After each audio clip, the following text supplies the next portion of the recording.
মায়ের ডাকের কর্মসূচিতে যতবার ডাক পেয়েছি আসার চেষ্টা করেছি। দুটো কারণ খুব স্পষ্ট। গুম পৃথিবীর ইতিহাসের সবচেয়ে নিকৃষ্টতম অপরাধ। একজন মানুষ তার স্মৃতি, তার নিশানা সবকিছু নাই করে দেওয়ার চেষ্টা করা হয়। মানুষ স্মৃতি নিয়ে বাঁচে, তার নিশানা নিয়ে বাঁচে। একটা পরিবার তার সন্তানকে গুম করে ফেলা হলো, মানে তার সমস্ত নিশানাকে নাই করে দেওয়া হচ্ছে। সেই পরিবার যে তার জন্য দোয়া করবে তার কবরে কিংবা সমাধিতে, সেই সুযোগটুকুও রাখেনি। আমরা এখানে আর্তনাদ শুনেছি। কাজে এই নিকৃষ্টতম অপরাধের বিরুদ্ধে যখন ডাক এসেছে মায়ের দিক থেকে, সেইটা অসাধারণ শক্তি ধারণ করে।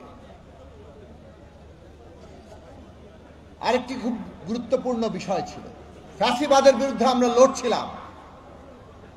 মায়ের ডাকের কর্মসূচি হতো, হয়তো তখন এত বড় মানুষ হওয়ার সুযোগ হয়নি। দুর্দণ্ড দাপটের মুখে গোয়েন্দা সংস্থার তাবে এই মায়ের ডাকের অনুষ্ঠানগুলো হতো। কিন্তু মায়ের ডাকের যে শক্তি, পৃথিবীর বিভিন্ন দেশে যে ফ্যাসিবাদী শাসন হয়েছে, সেইখানে গুম খুন, এইভাবে বিনা বিচারে হত্যা, রাজনৈতিক হত্যা, তার বিরুদ্ধে মায়েদের ডাকে এক বিশাল ঐক্য তৈরি হয়েছিল।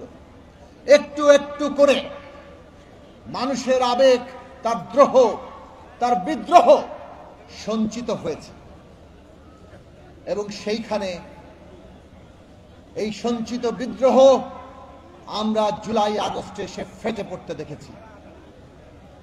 যারা নিজেদের বুকে গুলি নিয়ে, নিজেদের দেহে গুলি নিয়ে শাহাদাত বরণ করেছেন, কিংবা নিজেদের দেহের অঙ্গহানি যারা ঘটিয়েও এই লড়াইয়ে ছিলেন, তাদের লাখো সালাম এবং আজকে আমরা তাদের গভীরভাবে স্মরণ করি। ওই গুম খুন হওয়া যেমন প্রত্যেকটি লড়াকু সৈনিক যারা কোনো না কোনো ভাবে এই ফ্যাসিবাদের বিরুদ্ধে কথা তুলেছিলেন, কিংবা এমনকি অনেকে নিরপরাধ হয়েও কোনো কথা না বলেও গুমের শিকার হয়েছিলেন, তাদেরকে আমরা স্মরণ করি, কেননা তারাই ফ্যাসিস্ট শাসনের এক একটি সাক্ষ্য।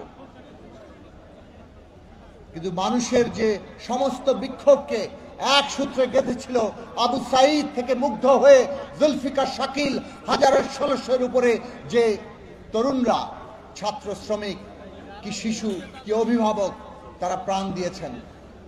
৫০,০০০-এর উপরে আহত, ৫০০-এর উপরে অন্ধ হয়ে গেছে, যাদের অনেকে এখানে উপস্থিত হয়েছেন। এই সবাইকে আজকে আমাদের স্মরণে রাখতে হবে। মানুষের ইতিহাসের সবচেয়ে বড় শ্রেষ্ঠ মানবিক মুহূর্ত কি? যখন একজন মানুষ তার কওমের জন্য, তার নিজের জনগোষ্ঠীর জন্য, অন্য সকলের জন্য জীবন উৎসর্গ করার মতো সাহসে পৌঁছায় এবং সেই উৎসর্গ করে। ওর চাইতে বড় মানবিক মুহূর্ত আর কিছু হতে পারে না। আমাদের সেই শহীদেরা, সেই লড়াকু সৈনিকরা, আপনারা যারা আছেন, তাদের প্রত্যেককে ধারণ করেই আমাদের এগোতে হবে। মানুষের জন আকাঙ্ক্ষা, এই দেশের মানুষের আকাঙ্ক্ষা কি? বারে বারে ব্যাহত হয়েছে, এইটা মনে রাখা দরকার। ব্রিটিশ ঔপনিবেশিক শাসনের বিরুদ্ধে লড়াই হয়েছে। ৪৭-এও এই পূর্ব বাংলার মানুষ পাকিস্তান কায়েমে লড়াই করেছিল, ভেবেছিল পাকিস্তান ন্যায়ের শাসন দেবে, কিন্তু পাকিস্তান ন্যায়ের প্রতীক হতে পারেনি। পূর্ব বাংলার মানুষের অধিকার কেড়ে নিয়েছিল। ১৯৭১ সালে এই দেশের মানুষ, লক্ষ লক্ষ মানুষ প্রাণ দিয়ে সংগ্রাম করেছিল বাংলাদেশ প্রতিষ্ঠার জন্য। এটা বিজয়ের মাস। সেই মানুষ আশা করেছিল এই দেশের নতুন রাষ্ট্রে মানুষের জন্য সাম্য, মানবিক মর্যাদা, সামাজিক ন্যায় বিচার প্রতিষ্ঠা হবে। ৫৩ বছর ধরে সেটা প্রতিষ্ঠিত হয়নি, বরং সাংবিধানিকভাবে একটা ফ্যাসিবাদী শাসন এই দেশে 72 সাল থেকে চেপে বসেছিল। 2024 সালে এই ফ্যাসিস্ট শাসনের একটা অংশের পতন ঘটেছে, অর্থাৎ শাসক পালিয়েছে। গণবিদ্রোহে, অভ্যুত্থানে, বিপ্লবে এই শাসককে পালাতে বাধ্য করা হয়েছে। কিন্তু আরেকটা অংশ বাকি, ফ্যাসিবাদ কিন্তু এখনো পর্যন্ত যায়নি। ফ্যাসিবাদ তার ব্যবস্থা নিয়ে হাজির আছে। আমরা এই ফ্যাসিস্ট শাসনের যারা বাস্তবায়নকারী এবং যারা নির্দেশদাতা, তাদের প্রত্যেকের বিচার চাই। ন্যায় বিচার হবে নতুন বাংলাদেশের যাত্রার প্রধান ভিত্তি। ন্যায় বিচার প্রতিষ্ঠা হতে হবে। একই সাথে এটা আমাদের মনে রাখা দরকার যে ফ্যাসিবাদ কেবল কতিপয় ব্যক্তি নয়। আমরা ব্যক্তির বিচার করতে পারি, তাকে এমনকি ফাঁসি কিংবা সাজা দিতে পারি। মনে রাখা দরকার ফ্যাসিবাদ একটা ভাবাদর্শ, ফ্যাসিবাদ একটা ব্যবস্থা, একটা চিন্তার পদ্ধতি, এমনকি একটা রাজনীতি। কাজেই ফ্যাসিবাদী যে ব্যবস্থা, যে ধ্যান ধারণা, যে ভাবাদর্শ এবং যে রাজনীতি, তাকেও আমাদেরকে মোকাবেলা করতে হবে। তার বিপরীতে গণতান্ত্রিক জায়গা দাঁড়াতে হবে। একটা দলের ফ্যাসিবাদ সেটা অপসারিত হয়ে আর কোন ফ্যাসিবাদ যাতে কায়েম না হয়।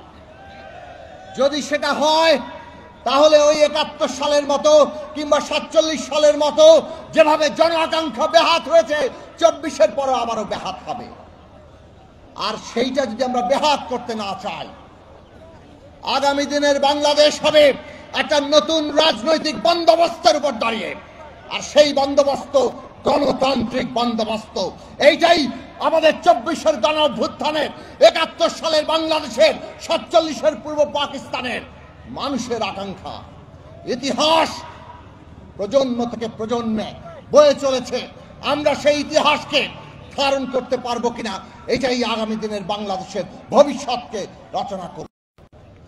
আর সেই ভবিষ্যৎ যদি রচনা করতে চাই, আজকে বাংলাদেশে 3টি বিষয় খুব গুরুত্বপূর্ণ।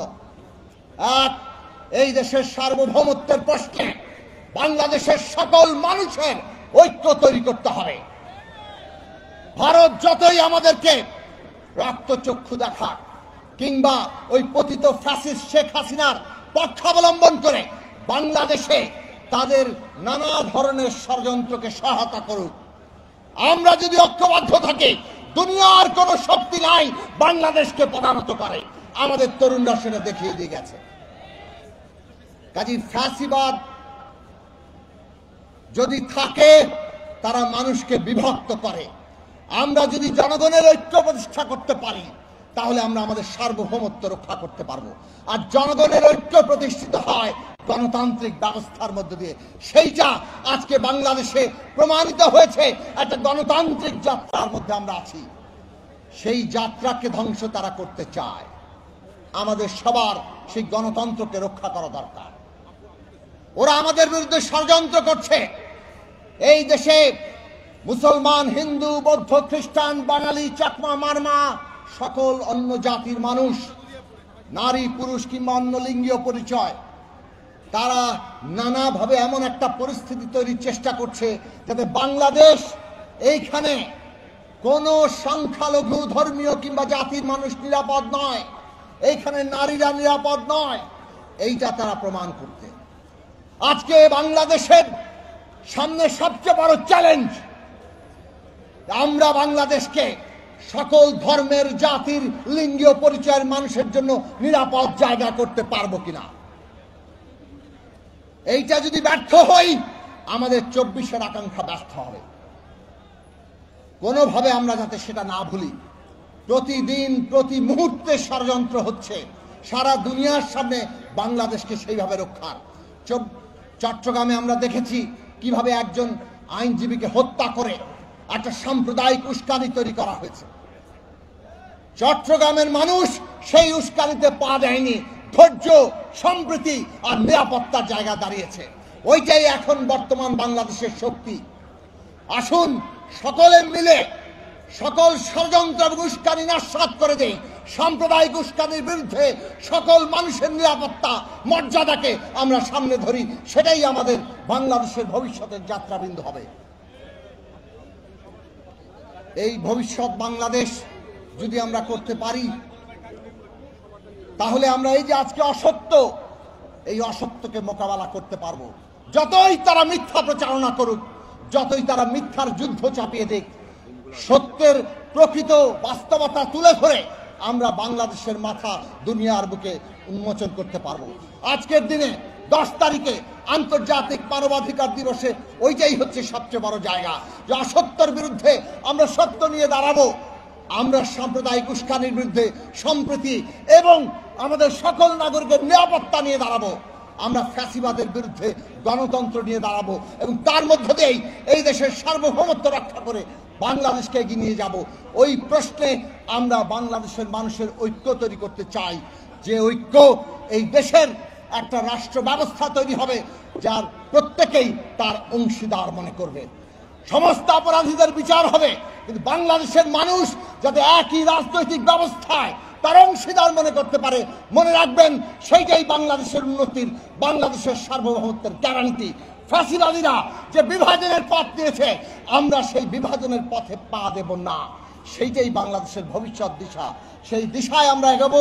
আপনাদের সবাইকে ধন্যবাদ, মায়ের ডাককে আবারও ধন্যবাদ এখানে আমাকে আমন্ত্রণ।